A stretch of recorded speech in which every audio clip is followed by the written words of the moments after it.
Yes, people, welcome back to the channel. Romario Webster here, and another win for Arsenal in the Champions League over Inter Milan at the San Siro, one of the historic grounds. Big victory, 3-1 win. Gabriel Jesus gets 2 goals. Victor Gyokeres, my boy, on the score sheet of a great finish. Inter Milan did get one through Sucic, who I will talk about a little bit. But before we get into today's game, like, subscribe to the channel, turn on your notifications so you know when I drop a video. But let's get into the game then. Let's start with the lineups. I always like to look at the lineup that Mikel Arteta has decided to go with, and he made some changes from the weekend. The likes of Mosquera was brought in, first start since he was injured last year. Lewis Skelly had a start, Gyokeres, Mikel Merino, and we saw Trossard and Jesus get a start as well. No, sorry, Trossard started against Forest, ignore me. But yeah, it was interesting to see Jesus in the lineup. He scored a goal since he come back from his year-long injury, but I think he could have scored more, and I was happy for him to get 2 goals today. First one reacting well, active in the box. Timber had a little bit of a weird shot, and Jesus got on the end of it, and I think he done really well to improvise and finish his chance. And then with Jesus' second goal, I mean, it's another set piece again. Ole ole, great delivery from Saka into the back stick. Trossard heads it across, and Jesus is there, couldn't really miss from about 2 yards out. And to be honest, I think Arsenal, outside of the club and the fan base, the media, a lot of other clubs, fans and pundits have sort of critiqued. To be fair, a lot of other pundits have sort of respected Arteta for utilising set pieces, because I think a lot of ex-pros appreciate the value in just scoring, whichever way you can, getting a goal in. That was one of the best set pieces I think we've scored ever under Mikel Arteta. The ball from Saka looked like it was going out of play. Trossard literally on the byline heads it back in, and Jesus just couldn't miss. It was perfect. What a goal, great goal. And that was obviously after Inter Milan had equalised. Now, I've not actually heard of this player, but I've just sort of searched up on him. Petar Sucic, Croatian, Inter Milan signed him from Dinamo Zagreb, and he scored a banger. There's debate whether Zubimendi could have closed him down a bit more aggressively, got out to him quicker, which I understand, but the finish is great. It's a great finish. Croatia are known for producing technically great players. They had obviously Modric, Rakitic, Halilovic, if you know, former wonder kid, but then they've had the likes of Niko Kranjčar, Dario Srna. They've had loads of players, Croatia, who have got technical ability. You even look at Baturina, who's at Como under Cesc Fabregas. They're just known for it. So look out for Petar Sucic. Inter Milan have done it again. They always seem to have good centre midfielders. They've got the likes of Zielinski, Çalhanoğlu, Barella. They always have good players in their midfield, and yeah, he scored a good goal today. But Arsenal, back to Arsenal. Second half wasn't great. I mean, the first half was really good. I felt like we were in control. It looked like we were going to win, to be honest, based off the first half. And then naturally in the second half, Inter, the home team, had a little bit more onus from the fans to push on and try and get the victory. And they pushed and they tried to get the breakthrough, but our defence stood strong. I thought Christian Mosquera was great. We've obviously seen Mark Guéhi join Manchester City in the week. And some Arsenal fans may be questioning why Arsenal weren't in for Guéhi. And I honestly think a lot of the reason is Christian Mosquera. Obviously we've got the likes of Calafiori and Cappier who can play there, and obviously Saliba and Gabriel, but Christian Mosquera, he's very, very good. I mean, there's not much other ways you can say it. He's just very good. Aggressive, tight to his man, not too tight, knows when to drop off, and I just thought he didn't really put a foot wrong today. I'd say Mosquera was arguably our best player. Gabriel Jesus obviously gets 2 goals. But from the whole, the performance from Christian Mosquera is just very impressive. Very impressive. And it's good to have him back. Now, before we talk about Victor Gyokeres, I just want to have a quick look at Gyokeres, because he gets his start today, and Mikel Arteta was asked in the press conference prior to the game, what's happening with Eze? I mean, you signed him for 60+ million in the summer. He's had chances at the start. Odegaard's come back from injury, and we haven't seen much of Eze. But for me, if I'm going to be brutally honest, he didn't do enough today to justify coming back into the team. Do I think Martin Odegaard's been playing to his usual high standard? Not really, but you look at Gyokeres today, and I feel sorry for him. I don't know what it is. He just doesn't look the same as he did at Palace. Obviously, at Palace, everything went through Eberechi Eze. He was the main man there. And when you're at a big club like Arsenal, it's different. Everyone is sort of as good as each other in terms of the level, and the level's high. And I think Eze just maybe needs a little bit more time. I think as the season goes on, he's going to become more important. If and when we get to the final of the Carabao Cup, the FA Cup, we're in the 4th round against Wigan. At home, you'd expect we go through in that game, which means Eze should get minutes in the next round of the FA Cup, Champions League, and obviously the end of the Premier League. So Eze is going to be important. We're going to need to see more of him.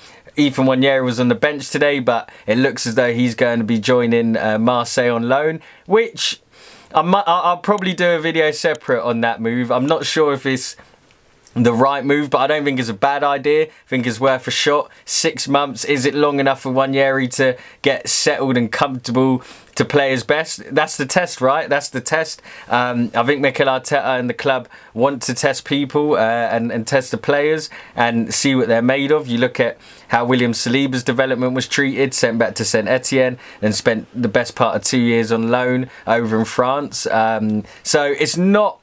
I don't think it's the worst idea, and I think it can sort of help build Nwaneri. He's still only 18, and as an 18-year-old going over to Marseille in France to play football, one of the most hostile atmospheres in Europe, I think it can only help him. I don't see how it has too much of a negative effect, because I think Ethan Nwaneri is quite unflappable. He's not too high, he's not too low. He's got a very calm demeanour about him, and hopefully for Arsenal and Ethan Nwaneri, he comes back a better player, a better person. Maybe it matures him, but it's only 6 months. He's not going to be sold. He'll be back, so I'm not too worried about that. But yeah, that was just my thoughts on the sort of attack and midfield position. But people, we have to talk Victor Gyokeres. I'm just checking my phone to make sure I've not missed out on anything. But yeah, Victor Gyokeres, he comes off the bench, right? And as a striker, Alan Shearer was on commentary, and obviously Alan Shearer, one of the best strikers to ever play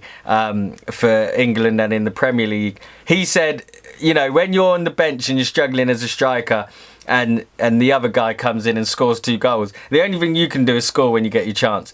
Victor Gyokeres comes on 75th minute, and then he scores in the 84th. So under 10 minutes later, he gets his goal. And this goal is very good, and it's sort of the best and the worst bits of Gyokeres in this goal. He tries to feed Saka. The pass is a little bit behind Saka. This is a counter-attack. It's 2v2.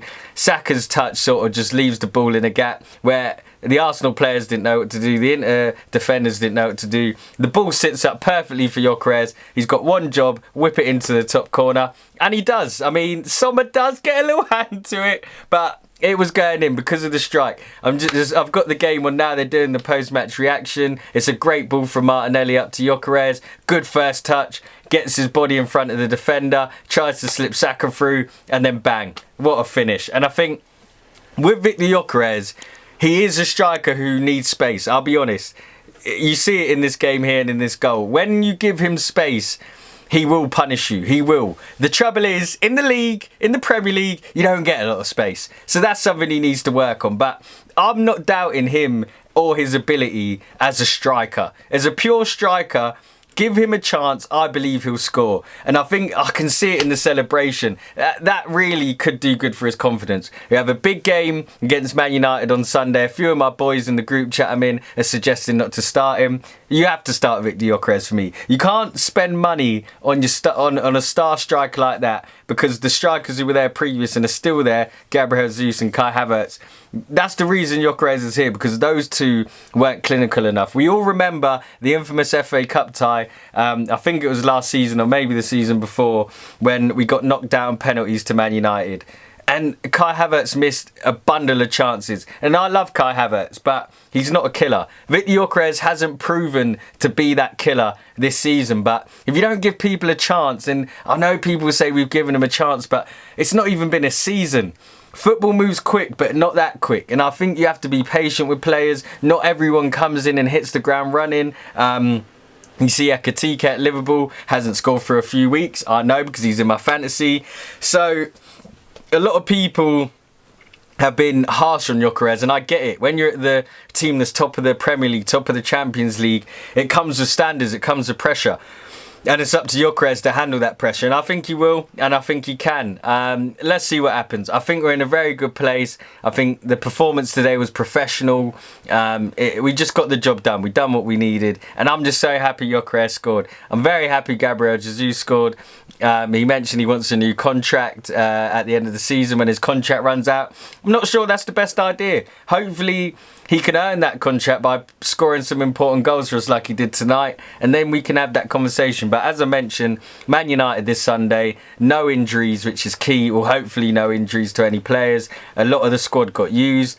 I'm excited. I think we'll beat Man United on Sunday. I think it's a game we need to win, just to let the league know that we're serious and it's ours.